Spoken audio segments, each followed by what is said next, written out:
This episode is brought to you by Audi. The road is calling. Embrace the thrill of the drive with the all-new, fully electric Audi Q6 e-tron. Featuring effortless power, serious acceleration, and advanced Audi tech. It's not just a new EV. It's a new way to experience driving. The all-new, fully electric Audi Q6 e-tron is here. The next chapter of Audi starts now. This episode is brought to you by Indeed. When your computer breaks, you don't wait for it to magically start working again.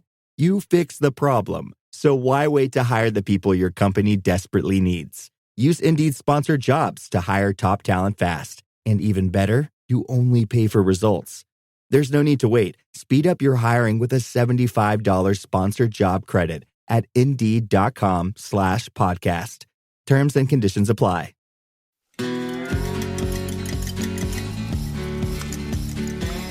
Thanks for joining us for another episode of The Kitchen Conversations. Recorded back in October, in this oddball episode of The Kitchen Conversations, we host Dr. Nick Masto in a truck drive and hike around the Montezuma Wetlands Complex, and we talk telemetry. But we also cover duck hunting, duck hunt management, and wetland conservation history in the Montezuma Wetlands Complex. So not quite a kitchen, but all still in the theme of the raw form recording that typifies the kitchen conversations. Man, this was a fun one to record, and I deeply appreciate colleagues like Dr. Nick Masto and the wonderful conversations we have across duck country. What a great and accomplished, but also up-and-coming waterfowl and wetland scientist in Dr. Nick. Thanks again so much for the interview, Nick. After leaving New York, Nick is now working for the U.S. Fish and Wildlife Service in Bismarck, North Dakota, and it exemplifies everything that is duck hunting, duck loving, duck scientist, duck culture, and that is Duck Country USA. Thanks for listening in, folks, and as always, may your skies be filled and shoot straight, my friends. So we're doing a ride along today with Nick Masto, Dr. Nick Masto. He's now at the Cornell Lab of Ornithology. And we're at Northern Montezuma, giving him a little trip of the state land in central New York. No one should come here. Honestly, seatbelt. Honestly, we just talked with Frank, the manager, and dry, kind of maybe a late migration, not really sure. Not a lot of ducks around. Sounds like they're all at the refuge, but just not here. But Nick, if you guys have you done a podcast yet, Nick? I've done a couple. Okay. Happy to introduce myself. Or, Yeah, go for it, man. Go for need. it. So, Nick Masto. I grew up in South Carolina. I got my master's under Dr. Rick Kaminsky, and we designed an aerial survey to estimate abundances and distributions and habitat use of all sorts of water birds. And then I transitioned over to Tennessee Tech. Yep, worked with Cohen, Brad Cohen. Dr. Brad Cohen. Yep. Many people may be familiar. We worked on a very large-scale telemetry project, Mallard telemetry project. Finished that up. That was about 4 years, and moved up here to Cornell, and we're working with Orrin Robinson at the Cornell Lab of Ornithology, and Mike Brazier, the chief waterfowl scientist at Ducks Unlimited, and primarily looking at applications of how can we use eBird and other citizen science data sets like harvest and so on to better inform very broad scale management. So that's a little bit about kind of my science background and what I've been doing, and we're in the truck, and I basically told Mike, okay, well, if you give me a tour of Montezuma, then I'll hook this little thing onto I'll give you an interview. Whatever it is. But hopefully this is more of a conversation than an interview. It is, and this is where I was actually on a Zoom today. I got for this week coming up. It's going to be maybe a couple weeks before this stuff comes on. I'm not sure when I'm going to put this on, Nick. But I was chatting with Chris Nicolai today, and I think you even said when we were in South Carolina recently at Nemours for that meeting together that like this is the kind of stuff we should be recording, and it was like a bunch of scientists sitting around. Yeah. Doing like the not like not arguing, right? Like just this debating back and forth about stuff, learning from each other. And that I don't think, like the formal interview thing is great, but, I think some of us are afraid of being recorded with the things we say because we kind of like push the edge of stuff sometimes. But these are the conversations I think that like really spur us to branch out and do new research and make new discoveries, right? And so rather than sit down in some stuffy situation or on a Zoom or have too many beers with Nick and then have it go way off the rails, I thought hanging out in the truck and driving around Montezuma on the state land and having a look at birds and chatting about his research would be pretty cool. And I did give Nick homework before he showed up. Did you listen to the Telemetry podcast? I listened. You might have to reiterate some stuff, but maybe I'm here to offer, I don't know, either a different perspective or maybe a more nuanced perspective on some telemetry research. Well, and that's kind of where I wanted to go with it, because even I think you heard in there, as I said, I'm just going to bring these things up, and I think these are things telemetry might not tell us, and I have some experience with it, obviously, but you do as well, and you might have different perspective, and there might be different nuances to how the data are interpreted that I might not be familiar with. So that's where I thought having you on, and this is why in that episode I said, I'm going to have somebody on that can tell me what I got wrong. And so just real quick to kind of reiterate what I went over, I think the major thing I thought that telemetry didn't tell us was about when there's lots of juvenile birds that show up from the north, right, that those birds don't have units on them. And so even if you catch them 2-3 days later, they at least survive that first barrage when they show up. And, I really think, it's the Fowl Weather Podcast kind of theme is that like these 4 or 5 big pushes, if that's how many happen, might really help make a season for people, right? And so do telemetry units tell us, I'm just reiterating this again, I'm not talking at you, Nick, hopefully you understand that, because I want to make sure the listeners get it too, is that we're not just, the telemetry work that you did really informs how birds that are on the landscape, on the wintering grounds move. So no, in no way am I saying there's no utility in that stuff. The comment was maybe at certain times it's not super informative to hunters as much as hunters want to kind of maybe digest it and gobble it up for the hunting experience specifically. Sure, and it's probably, in my opinion, maybe seasonal, right? There's a lot of seasonal differentiation. If we're talking about like the variability in birds coming down the flyway, right? Right. That's primarily what you research. You're heavily focused in, how does weather predict the variation in birds coming down? Like right. The pushes. And for sure, we're catching birds in the winter, right? So the fall migration would be, they're all adult birds, at least ours. The birds that we're catching is in the winter are going to certainly all be adult birds. One thing that I think is maybe a little missed, at least in our area and mid-latitudes, is that we don't have, at least for our sample, we don't have juvenile birds that are making fall migrations. We've caught them on the winter. But inherently, they are not juveniles. Mm-hmm. But one thing that I don't know if it's recognized a lot, or maybe it was overemphasized, is that I don't know how many juvenile birds are that much more susceptible in the Mid-South. Oh, right? By the time they get there. By the time they get to the Mid-South, by the time they get to Tennessee, which is what we found very uniquely, right, was that is their wintering terminus, the vast majority of our ducks. Mm-hmm. They're not really going any further south. Yeah. And so, these age ratios, I think they really balance out to about 1, right? We're not shooting way more juveniles in Tennessee. That's a good point. And so, so what probably determines harvest susceptibility, harvest vulnerability when they're down there is how many times they're moving, right? How many times do they get screwed up either by the weather or by more water, and do they lose this map of their landscape? How do we get them out of the pattern of back and forth, day and night to and from the refuge? So here's those beans that they were talking about. So that's right where we just were. See the piece of equipment? Mm-hmm. So, yeah. I'm trying to think. So, No, I think it's like a more nuanced perspective, right? Well, yeah, that's a good would point. Probably matter a lot in North Dakota, Minnesota, Illinois, and as you go down that gradient in the mid and southern latitudes, I think the birds have it figured out by then, and our age ratios, I think, reflect that, where they're more even. They are, because we're most places in the north are, above 1 juvenile per adult in the harvest statewide, and then as you go south, it actually sometimes in bad production years even drops below that, right? So yeah, because you do start to get into adults.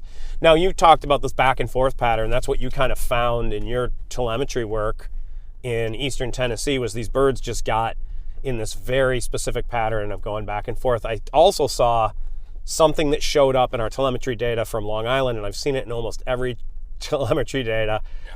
Ducks fly in triangles. Have you noticed that? They go back, forth, then they make a little bit of like a 20-degree angle to someplace new. Yeah. And then they come right back to that first of those 3 places. Yeah. And then they start to fly or they go back and forth, but there's like this one, there'll be like this one jump back and forth once in a while. Yeah. So, and I'm thinking of like maybe a couple different birds where it's they look at these resources. Maybe the triangle for the bird I'm thinking of is, all right, I'm going to these private lands early on in the season when it's not hunted, and then going back to the refuge and going then let's say going to the wildlife management area down south. There's a train. We're gonna put the window up. Like train going by. But then they'll say, okay, well, let me check out that place that I visited in the preseason. But yeah, I mean, I guess the main things that we actually, one thing that the GPS units are pretty amazing at is when you have them on, you start to be able to track an animal in almost real time. And it is mind-blowing, some of the things that, are almost central dogma type things that we thought, like the scale of management, right? But we can actually start to look at that and start to maybe refine what the scale of management is at a biologically reasonable scale. And so we found a bunch of things, like, for example, we put 500 or 600 GPS transmitters on in Tennessee for the sole reason that we expected 75% of them to go to Mississippi or go to Louisiana. And they didn't. And they did. And not even, I think it was only 1% of them. Yeah. Right? And so what we found out was that Tennessee was a winter terminus. We didn't know that. I mean, maybe we should have done that. Hindsight's 2020. Right. But that was quite amazing. Yeah, and that's this thing like we talked about when we were together last time there in South Carolina. By the way, riding out the Florence? No, not Florence. Helene, which was devastating. You GPSing where we're at to get a feel for it. I'm doing the Onyx, man. I've got to delay points. Yeah. We're going to let everybody try to figure out where the heck we're at here. I also want to, I said today on the podcast with Chris Nicolai that the Atlantic Flyway is kind of the redheaded stepchild of all the flyways. And it's really true. We are a dumpster fire for the most part. It can be good, but it's not in any way the Central Mississippi or Pacific Flyway. Have I had some of my best hunts I've ever had around here when the Seneca River floods out and I'm shooting into... I remember one year down here, it was years ago in college, but the Erie Canal, Seneca River really got out of its banks. And I'm like, guys, I got a opening in the trees that's good off the river, and there's lots of ducks in there. We're going to have a heck of a hunt, but let's not shoot into any groups over 20. We sat there for about a half hour, and eventually we just started shooting into groups at 200. That's also in 1998 when eastern mallard populations were at their peak, and that's really changed right now that we're at 50% of the numbers of birds. But man, when the stars align and this place floods, it shines. So, but we'll let people do their little CSI or whatever to figure out what areas we're driving around and talking about here. There's some stuff I'll give away because it's just on the refuge and it doesn't matter because it's only hunted 3 days a week, right? So and you got to draw for it and all that. It's not like it's a secret or anything. So, so real quick on our left here, across the railroad tracks is a big cornfield, I think, and it rotates between corn and soybeans. And so this is one of the bigger farm tracks that's still in this area, Nick. This is all muck soil that has been drained, and the refuge and the state wants to kind of get their hands on all of it and get it back into production. This is like 300 acres, and I've been trying to get folks with deep pockets to buy it and build a club on it, because it could be amazing. It's like a clean slate for flooding, maybe a quarter of it in crops and then putting in the rest in moist soil and like rotating it around. There's tons of opportunity here for, I think, private landowners, but the farmers here are pretty wealthy and progressive and not so happy about it's also an extraordinary this type of stuff. location. Oh, I'm looking it up. oh right no! now. This It's is an extraordinary location. this. It's smack yeah. dab in the. Well, I guess I shouldn't. Well, you're good. It's right in the middle of the complex between the state and feds, and to the other side of that Sandhill Crane unit, which is the feds, is called the 31 muck, and it's a big area. And the guy who owns it has a patent for drying soybeans. Really? And he's a millionaire farmer. He just did a $6.5 million purchase of tons of different parcels around here, and he in no way has any urgency to sell anything, and he's not jazzed about conservation. I think there is some leasing that goes on, but not a lot. But this place, the remaining farm ground here, could be a premier hunt club if somebody came in hot with enough money. Right. And there's places for clubhouses. It's just that everybody wants to go out to Manitoba or elsewhere, right, and do that type of stuff. But yeah, it's culturally just a neat area, right? Yeah. And it's also like if you could just convince him to leave some and lease it out a little bit, lease a few out. But he has no need, right? Right. I mean, I actually, coming from a farming background, I wanted him or his farm manager to meet with some of my students about these places, have the students pitch ideas of what he could do, and have him tell them no, and why as a lesson. And I couldn't get him to even come tell him to F off. That's a bummer. Right? Well, because that's a life experience. It's the kind of person you're going to run into. Not everybody's conservation oriented. Right. And it's the type of people you're going to work with. And it was it was too bad that we couldn't get them, kind of on the line. But anyhow. What do you think? How do you, I have my opinion, but how do you think that you get people like that to, I don't know, either come into a conservation-minded fold or... When you figure that out, you tell me. Yeah. Because most people... can be convinced with carrots, but when you have no financial need, then I don't think it matters. Those people are going to do what those people are going to do, and that's just so you pick your battles, right? That's really what you do when folks are looking to acquire and restore wetlands around here. I worked with Matt Wagner, who's now the New York State Ducks Unlimited biologist. He did a master's of professional studies with us, where he built a model of lands that could be acquired in the Montezuma Wetlands Complex for restoration, and one of the key attributes was is the seller willing? Really? So he called everybody and said it was a compiled list among all the biologists, and there's enough big landowners here that we could put that in as an attribute. Wow. And then key mailings were sent out when we didn't know to people to determine who was or was not a willing seller. So we're going to take a quick walk here. Hopefully these microphones continue to work and don't drop in the marsh, but we're going to show Nick a few spots maybe to chase some ducks here on opening day this coming Saturday. This thing has to stay with me. I'll bring my binoculars too. It's pretty neat. So he did like a gap analysis basically. Yeah. No, it's pretty sweet. It's a whole GIS layer. And it's kind of color coded by priority, like scored, like each one, the places were ranked and it was scored. Pretty cool stuff.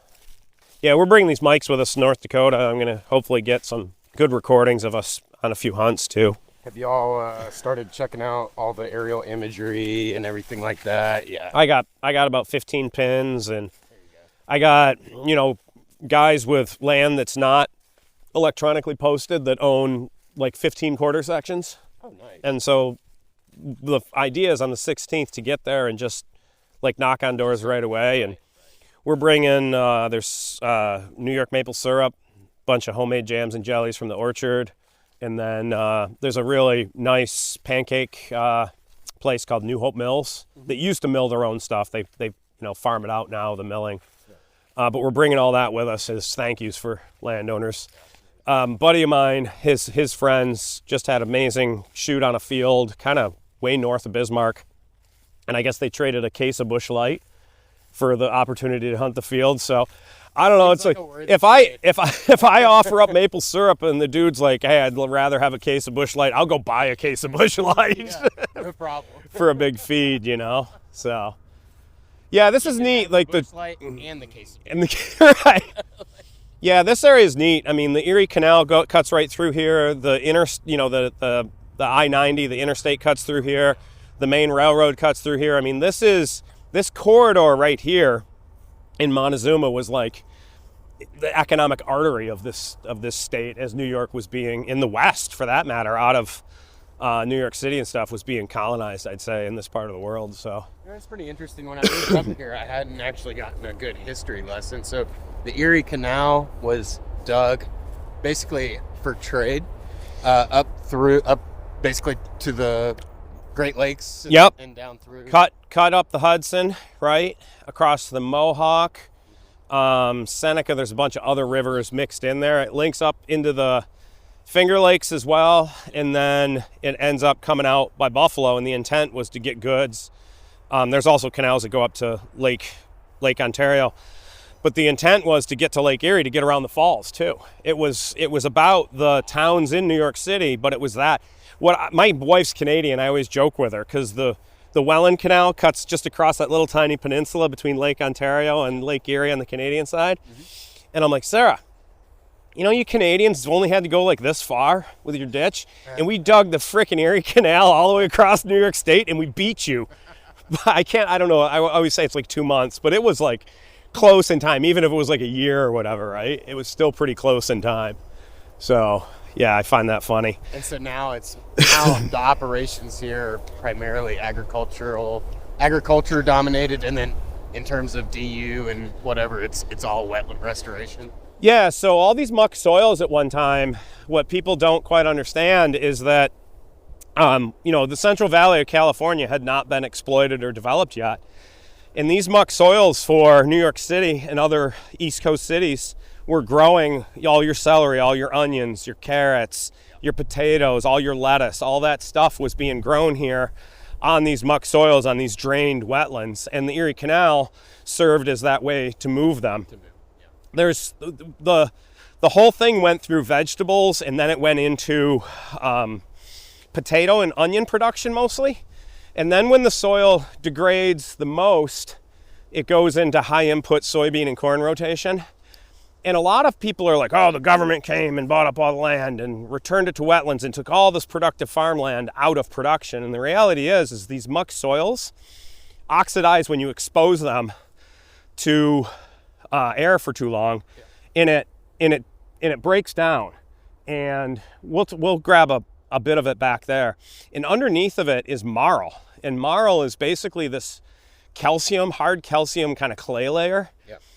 That's just old dead sea life when this was an inland sea. Well, when you start plowing and you're bringing up marl, right, your soil's done. Right. And so then all the vegetation, everything, you can't production. It's the same in South Carolina. You can't grow. Talking about the cat clays. Yep. That if you dry it out too long, you destroy your SAV crop. Yeah, exactly. And so that's where it gets bought. It used to be $500 an acre. It's gone bonkers now, the fair market value, even for unproductive remaining land, that just about everywhere. But yeah. So yeah, it's a neat area. But back to the telemetry stuff. So I'm trying to think of what else I said there. There was another one that I was trying to think of. Oh, it's like I really like the age ratio thing. I think that makes a ton of sense for sure. But then one of the things you guys found, and you and I disagree on this, and that's fine. It's just a good point of discussion, I think. You found that basically cutting days, the numbers of days hunting didn't matter at all. And I guess we found the same thing with Elizabeth St. James stuff years ago in Mississippi. I think you guys probably read that paper where we looked at hunting 2 days a week or 4 days a week. We didn't follow birds, but we we looked at harvest and hunter satisfaction and all that stuff, and we didn't really find a difference between 2 and 4 days, but those places were kind of right next to each other. They weren't really as independent as we'd wanted them. But your comment was birds never repatterned when you kind of held off for a certain number of days. You feel like that's, you want to hang your hat on that one, or do you think it's like a regional type thing that might I think we work? probably have to clarify, but maybe regionally what I'll talk about first is that regionally we were actually able to fly the area and understand what the hunting disturbance was. Yeah. Right? Yeah. And I think that's really important to contextualize that. What we actually, I flew all of West Tennessee, and what you'd see is that people are hunting every single day. Yeah. I mean, it's a 60-day sport. Yeah. Right? And so that was one thing that just anecdotal observations, I was like, wow, first of all. Mm-hmm. And then the way that we kind of then modeled this out, right, is, okay, well, if they're hunting every day, we also were able to not only, we've got then a layer, if you will, or an understanding of the pressure, which was intense. And then we have an understanding of the food resources there, and it's managed moist soil and unharvested flooded corn. Way more than any sort of model, right? Way more than we need. More food than more needed. Food than ever needed, right? Well, like at Winus Point in Western Lake Erie, they say that the flooded corn up there can feed the ducks like 10 times over. Yeah. Our predictions were about 8 times over just with the corn, not with anything else. Right. Right. So the idea is, all right, well, we have these two layers that are 2 pieces of information without the GPS data. And then we have this piece of information that says, okay, our hunting lands, our quota hunts are what we have in our area that we could hunt them 3 days a week. Okay.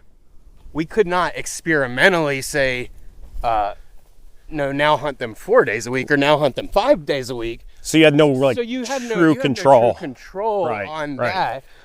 But I guess my comment maybe in South Carolina is based on our research, based on research in Arkansas, even I would contest that based on your guys' research in Mississippi. Yeah.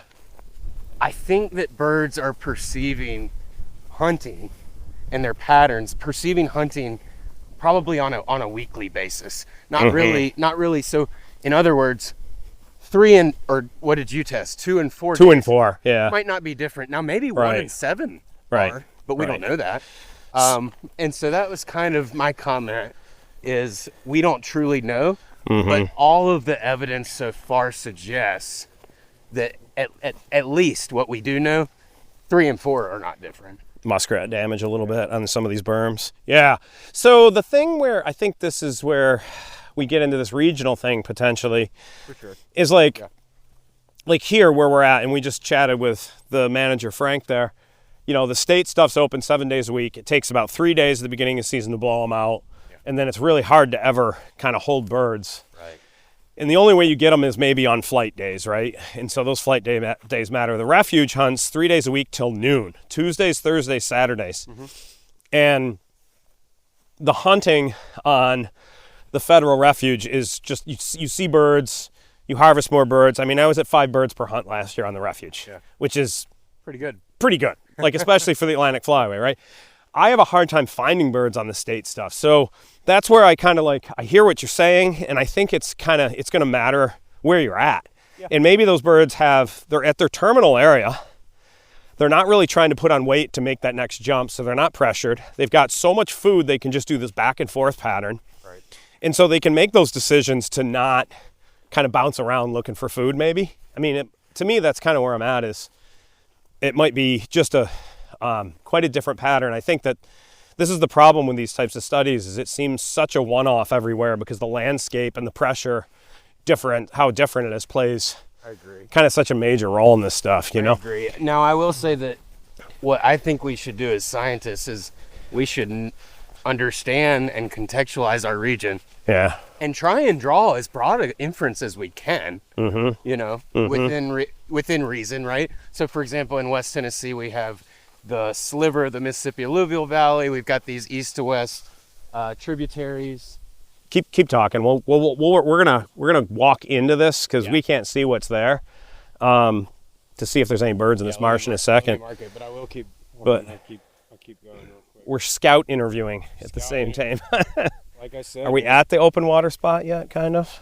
So this is that Nature Conservancy spot here. So this would be the open water spot right here. Okay. Yeah. So It's not as much as I thought, but where the heck are we? Oh yeah, we're on that over there. Yeah, I was confused. So that would be the open water. We can go a little further probably. Yeah, let's walk right on. We're on that over there. Oops. Yeah, I was confused. So that would be the open water. We can go a little further probably. Okay. Yeah, let's walk down the berm a little bit more. A lot of Phragmites here, kind of clogging up our view. So. Tons of frag, yeah. Yep. Which, you know, it is what it is. Yeah. Sorry, finish your story. Yeah. Apologize. Oh, you're good. Do you remember where you were at? Because I forgot. Well, no, I think where I was going with that is as scientists we should do our studies with due diligence and you know, we are, right? And we're having these healthy discussions about where the pitfalls and so on and so forth, and it needs to go through peer review, right? Yep. But I don't know many duck hunters that read a journal article, I'll tell you that. Well, so you're doing a great job with this podcast. We try. Trying to get some stuff out.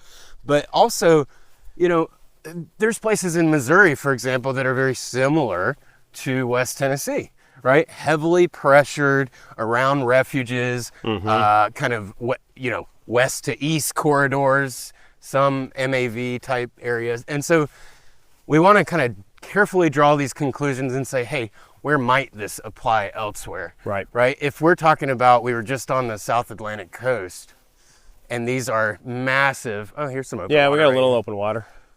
Let's go ahead and cut in. See if we can't. I think this has been held too deep for too long. This was drawn down a few years back and was pretty good, but I think right now we might be a little. Hopefully, I don't little lose open your water mic here. Can we even get to the water? Right now, We're all in this cattail right now.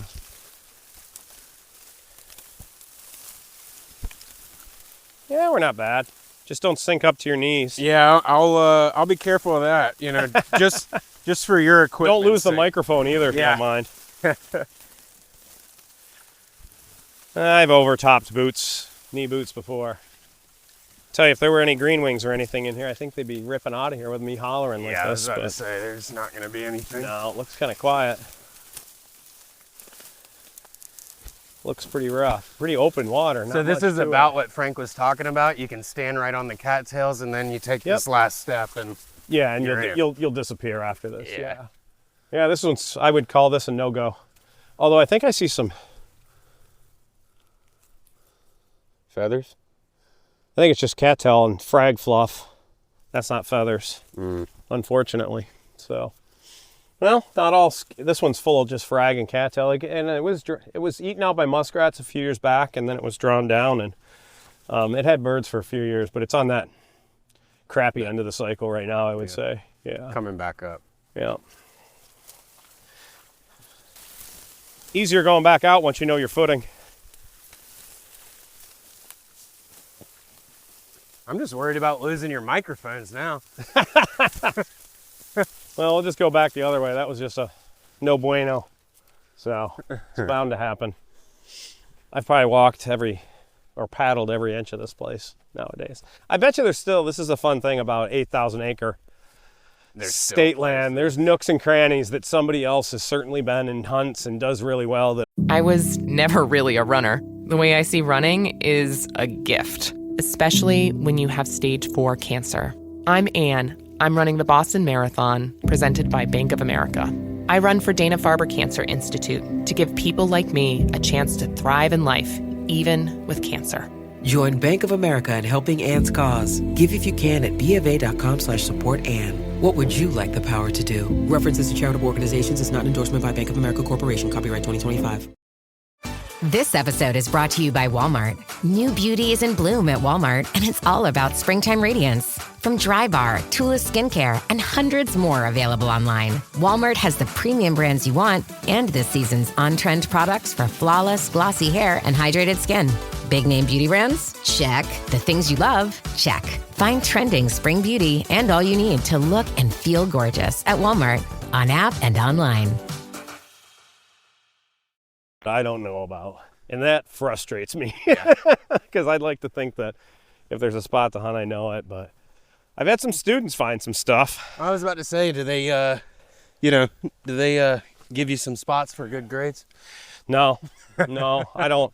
You don't play that game? I don't play that game, no. I mean, I've had students at spots that got there before me, and when we take kids out here and we train them in the summer and, run the summer wetland course and all that, and they do veg surveys, and I teach them what's good duck food and what isn't. And they know. And they know, so I can't, that's not something I can deny them of. I just find my time. It's kind of why I took up bow hunting a little bit too, because I can jump in a deer stand 5 minutes after leaving my kitchen office, when I work at home on these fall days. So yeah, that's pretty nice. That's what I'm looking for. Yeah.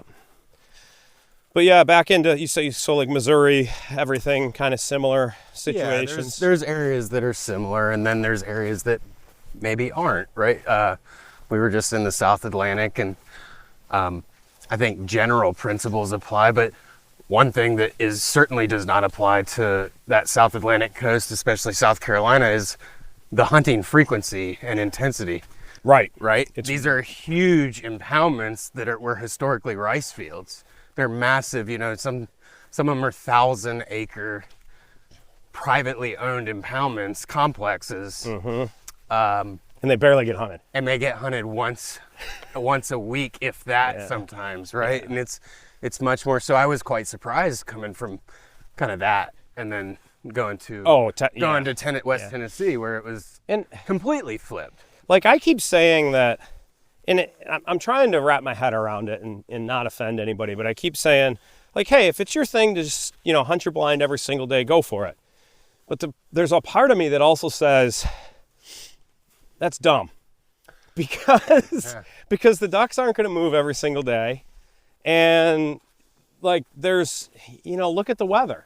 I get there's a term for it now. It's like instead of going to camp, you go to your duck blind every day, right? And you sit in the duck blind because it's got a kitchen and all that. It's like a social setting. Sure.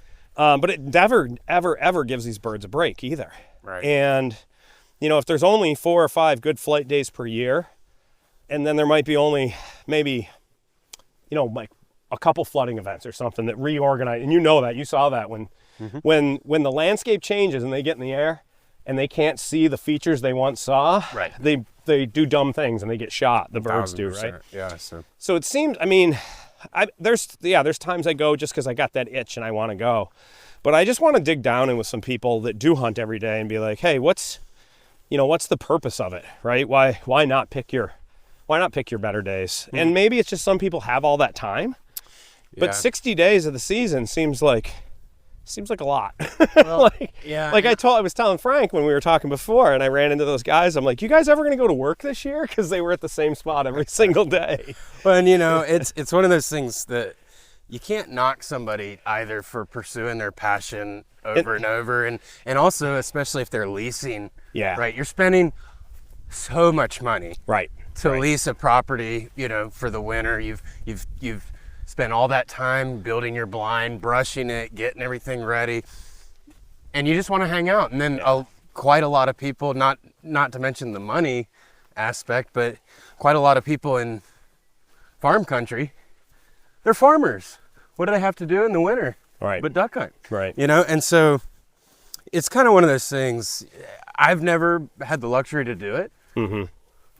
But it's. I struggle with it because I almost want to, and I'm saying I feel like I'm wrong and I don't want to say I'm judging, right? I'm trying to figure out why, from a experience standpoint, from a harvest standpoint, from a, I might have other things to do standpoint, why it occurs, right? Sure. Than anything. And I don't want it to come across as sounding like vilifying it, but from the perspective of trying to balance, family, work, all those things. I don't know. I try to pick my better days, I guess. Yeah. I mean, that's what the podcast is somewhat about too. I mean, obviously we're covering other science content and great discussions with folks like you, and hopefully informing the public. Sorry folks if there's a little wind on these microphones, by the way. But I also want to think that there's an opportunity there to, like, when stuff's really not good at all, maybe to give a spot a break, right? Sure. Like all those blinds you flew over and they just had spinners going constantly on them. And so the place got hunted every single day. I mean, what if it did shut off? That's the question, is like, did you could, that's what you're trying to get Well, that at. is the question, and that's certainly Yeah. what we were trying to get at. And, there's a lot of good people working on things like, well, what if we switched refuges in the year? Right. It's a super cool question that we don't know the answer to. I could tell, my guess, and I'll just use the word piss pound, is you'd piss pound the hell out of ducks for about 2-3 days. For about a couple days. And then they just figure it out. And then that's probably what the science generally points to. Yeah. Yeah, and all you're probably doing then is, I don't know, from a resource perspective, are you harming yourself where every duck is scared and doesn't have a sense of any safe place at all? Right. Like, do we want those? And I'm not that worried, if you've listened to my stuff, about, harvest impacts to a great degree. But do you want every duck out there to kind of live in a landscape of fear all the time? Right. It kind of gives me a little bit of a sick in my stomach kind of feeling, Yeah, and we talked about this, and this is some of my research and Corey Highway's research under Dr. Cohen, and the idea is, well, maybe we do need more safe places in those areas that are complete landscapes of fear. Yeah. And, ducks will probably transition and move to and from those areas. And, people aren't really shooting the feed in those areas. The X is in between those safe places. Right. And so that's kind of what I showed. And then Corey is actually looking at, well, can you establish some rest areas, private land rest areas, right, that are not hunted at all? Like a private program where, now are they paid, or are they like a voluntary thing, or how would it function? And are people, does it seem like people would be interested in something like that? So all right, there's kind of twofold things here. So the first, I guess the first idea that, me and Brad and we thought about, and it's not, I will just preface that this is not new at all. Aldo Leopold was talking about private land wetland management cooperatives, right? So you partner with your neighboring landowner and say, okay, well, I can pump water here, Jim can pump water over here, Kelly can pump water over here. Let's make a safe spot right in the middle. Yep. And we'll all do better. Yep. Right? And they've been doing that with the National Deer Association for a long time.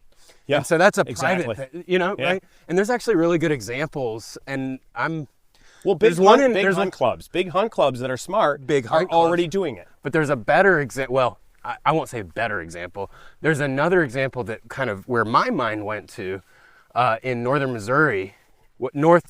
Missouri, where I think it's like the Osage Basin. Okay. Where it's smaller landowners, but they've all partnered together, and it's a really cool thing. And I actually learned about it after we published that paper. I think on Ramsey Russell's podcast. Okay. So he had the guy on. So I'll have to go look that back up. Nice. But I think it's called like the Osage Basin Wetland. Okay. Private wetland cooperative. Southwest corner, maybe? Is Osage southwest? Maybe it's south. I thought it was northwest. Not a ways up in the northwest. I can't remember where Osage is anymore. I'll have to look at it on a map, but it's in Missouri though. Yeah. Okay. So that's one idea for those type of areas, right? Partner with your with your neighbor and say, let's establish this rest area. That doesn't require any monetary incentive. Yep.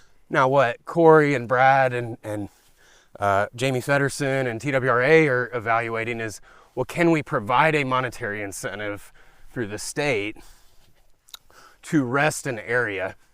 Yep. I think it has to be 200 acres or more. For how many days? For the entire season. For the entire season. Yeah. Okay. And what they are finding is pretty astonishing. It seems as though, and you'll have to get Corey on to get all into the nuts and bolts here, but it seems as though these birds are keying in on these safe places. And what's really cool, I think, is the longer they're in establishment. So for the year 1 to 3, the use increases dramatically. So this is that imprinting thing that is so important. Right. And I'm working on a management plan in Wisconsin right now, a wetland habitat management plan, and one of the comments is in the spring, as those birds are coming back north, make sure they've got food and water. Don't pull the plug on them too early. 1000%. You obviously have to balance that with creating good quality moist soil, and if you want to put any hot crops in, but you definitely want birds to imprint so that when they start moving back in the fall, that they're thinking about your place is somewhere that has the resources they need. And so I think this is some of the problems I think that Arkansas has had and others, is that they've lost food. They've got so much pressure. I think they're losing imprinted birds that used to be there to some extent. And birds are starting to imprint farther north sometimes, possibly because that weather doesn't push them south too, right? And once they imprint on high quality foraging spots in the north, it's hard to get them back. And I hope that that's not, and I don't think that happens all the time, because we still get cold events that eventually push birds. Yeah. Going back though to your, like, we thought birds would move out of Tennessee too, gets into the weather stuff, is that and I've lived in the Boot Heel, I lived in Oklahoma, lived in Mississippi. Not like I know it like the back of my hand, but I have a sense that it seems like once these birds get to the Boot Heel, Missouri south, they don't have to move, because that is a benign enough of environment most of the time. And when it gets really cold, they just sit it out. Yeah. So then if all your birds that are coming to Tennessee that you marked are kind of like, that's their terminus, then how's Mississippi shooting birds? And the comment is, well, birds are different. Yeah. And some birds migrate out of Iowa maybe later, and they end up in Mississippi, right? And so I think it comes back to the question of, and the one thing that you and I have discussed, and I don't know that I've gotten, I don't want to say haven't gotten a great answer from you. It's another nuanced one. We'll go with it. We'll say it that way. Sure. Agree to disagree, compromise type thing. It's that, like, if you've got all these birds and they're marked and nobody's getting shot, or very few of them are getting shot, but people are still shooting birds, what birds are they shooting? And I think they're birds that are still pushing out of north of Missouri, that when weather events happen, there's places you can't stay, right? When the weather gets bad enough, you can't stay in the Illinois River Valley. You got to go. And so when a late weather event happens and there's still gadwall in the Illinois River Valley, they come south. Yeah. And they redistribute across that large, mid-south, deep south landscape, and they get shot. Those are the birds, I think, that are getting killed. And so, because that's what I always try to problem solve in my head, is all these papers are like, once these ducks get in the pattern, they don't die. And I'm like, well, people are still shooting ducks all January. So what ducks are those? Right. So and maybe it speaks a little to kind of that. We're gonna get eaten by mosquitoes. Let's get in the truck. Individual variation. Right. And I think that's huge, and it's also something that, like, that's the thing, is like, if birds push early south, and everybody's there, I mean, then it's going to take a local weather event to make stuff killable, probably. Yeah, I think you're probably right. And I think that, that's one thing that the GPS transmitters can kind of speak to, is some of this individual variation. Right. That we don't see, with the weather severity index, right? It kind of describes the population as a whole, about 40% of the variation. Well, where's that other 60% of that variation being explained from? And so GPS transmitters, I think, do have the potential. But, there's another thing that, GPS transmitters are just a tool in our toolbox. And I think that's really important. They're a really informative tool, and they keep getting better so fast that sometimes biologists can't even keep up with the technology.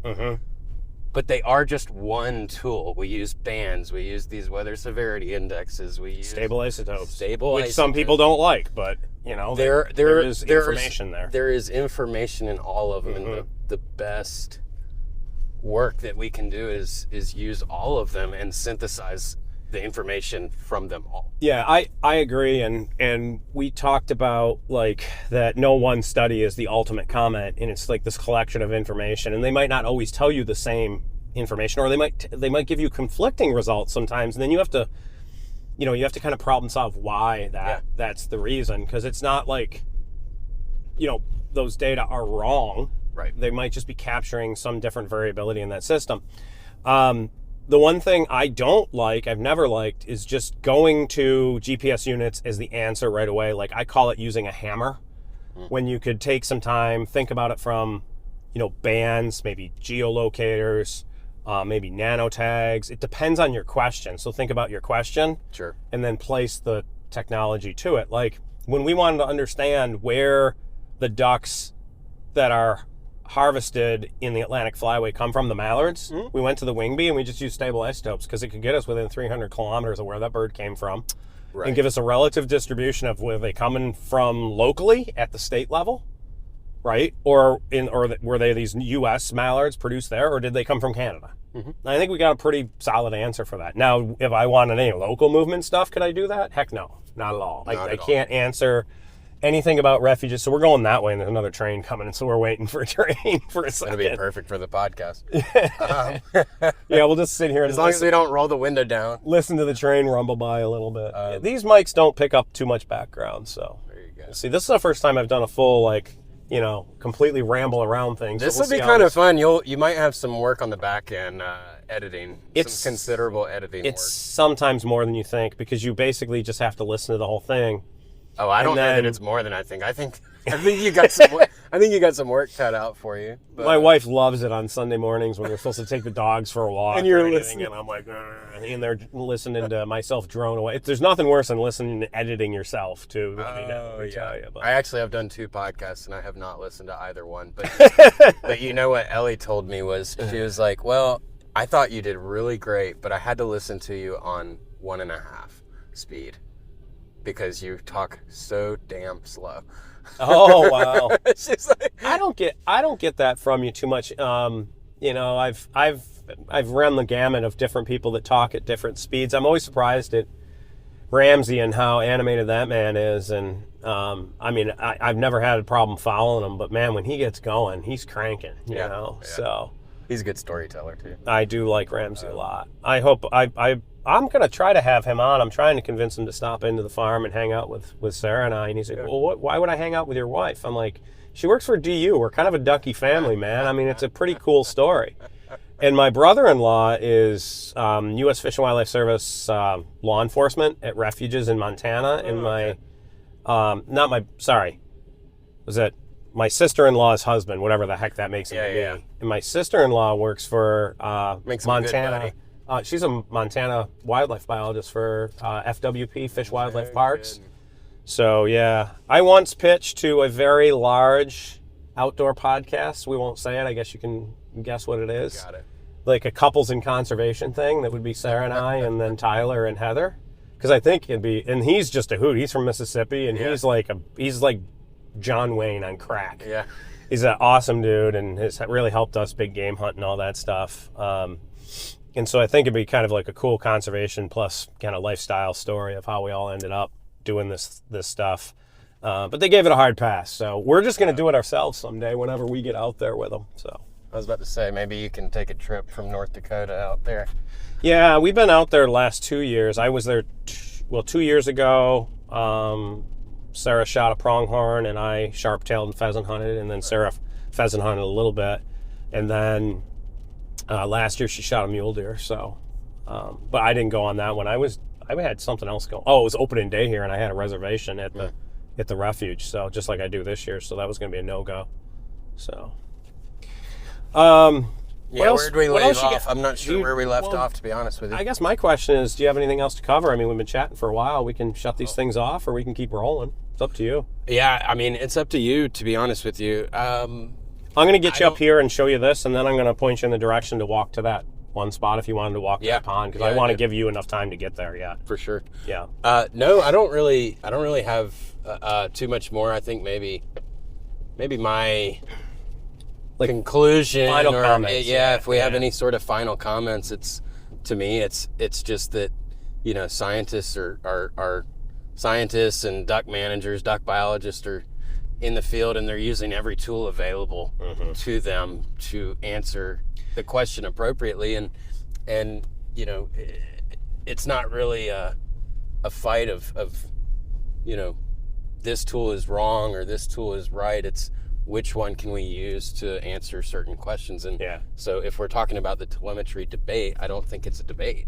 I think it's a useful tool that opens up quite a lot of questions. Where I end up with it is it's what does it tell us, and careful on how we use the information, right? Like, it should be a piece. Like, all this information that's out there should be gathered by the resource managers to make decisions, and no one piece should any like waterfowl hunter or scientist or anybody wave around as if it's like the ultimate comment. I mean, I get hammered on, oh, it's more than about the weather. And I'm like, I know it's more than about the weather. I definitely have never said that it's not more than weather. Yeah. But the point is when it's really cold and it snows a lot, ducks are coming south.